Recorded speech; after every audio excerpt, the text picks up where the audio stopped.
The nature of this case deals with the arbitration of territorial disputes. The case was filed by the United States on the 23rd of January 1925 against the defense, the Netherlands, to the Permanent Court of Arbitration over the island of Palmas, contemporarily known as Miangas. The plaintiff, the U.S., sought the official sovereignty over the island of Palmas, which they believed belonged to them after the Philippines were ceded by Spain through the Treaty of Paris in 1898. The Netherlands believed the island belonged to the Dutch because historically they never ceded sovereignty. This case was mediated by a Swiss lawyer named Max Huber. The island of Palmas is an island with little economic value located in between what we now know is the Philippines and Indonesia. It is based 100 miles off the coast of the Philippines, formerly Spanish territory, and 400 miles off the coast of Indonesia, which was Dutch territory. The island is now referred to as Miangas.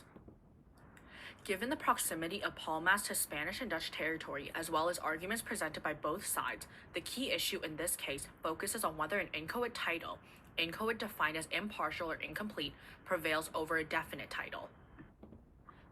The United States officially recognized sovereignty over the island of Palmas in 1906. The control of the Philippines by the United States was officially ceded by Spain in the Treaty of Paris in 1898 after the defeat in the Spanish-American War. The U.S. based its claim in the first place of discovery, which was documented by the Spaniards, and no other treaty thereafter between Spain and the Dutch were created to cause the acquired title to disappear. Another claim was filed on the principle of contiguity, the relative distance of the island to each territory by the U.S. The U.S. government said that Palmas was closer geographically to the Philippines than to Dutch East India, 100 miles off Philippines compared to the 400 miles off Indonesia. Arguments put forth by the defendant, the Netherlands, formerly Dutch sovereignty, focuses on the premise that they signed official documents establishing Dutch sovereignty over the island with the East India Company, dating as far back as 1648, before Spain claimed their discovery. Not only did the Netherlands provide official documents that they negotiated such treaties with the East India Company, but also treaties with local princes of the island since the 17th century, further indicating their definite title.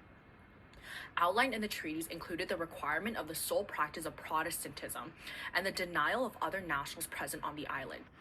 Given the requirement of Protestant practice, if Spain had actually exercised authority over the island, their contrasting religions, Palmas identified as Protestant and Spain a Catholic dominant, would have revealed evidence of conflicts, but no evidence was provided in backing this claim.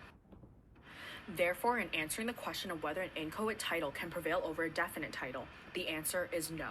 The court found that the U.S. claims were illegitimate as their grounds relied on Spanish acquisition, which was actually never established as a definite title.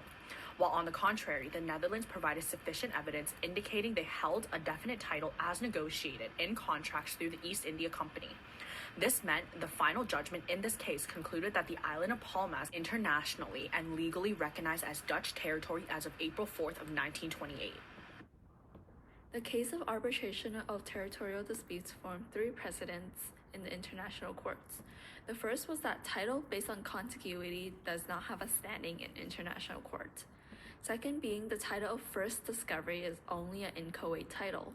And third being that if another sovereign state begins to exercise continuous sovereignty openly and publicly, like the Dutch did, and the discoverer, being the U.S., does not contest these claims, the claim by the sovereign state is greater than the title based on mere discovery.